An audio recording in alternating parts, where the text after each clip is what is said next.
Hey everybody, this is an Abyssinian ground hornbill.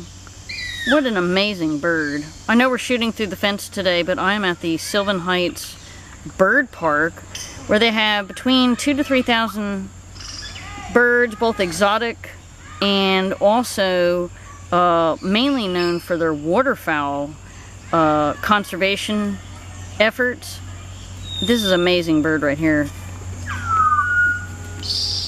Hi, pretty bird. Now, what's interesting? Oh, we're in action, people. We're walking away. What's interesting is they have super long eyelashes that are actually modified feathers. And I'm trying to zoom in on the lashes here.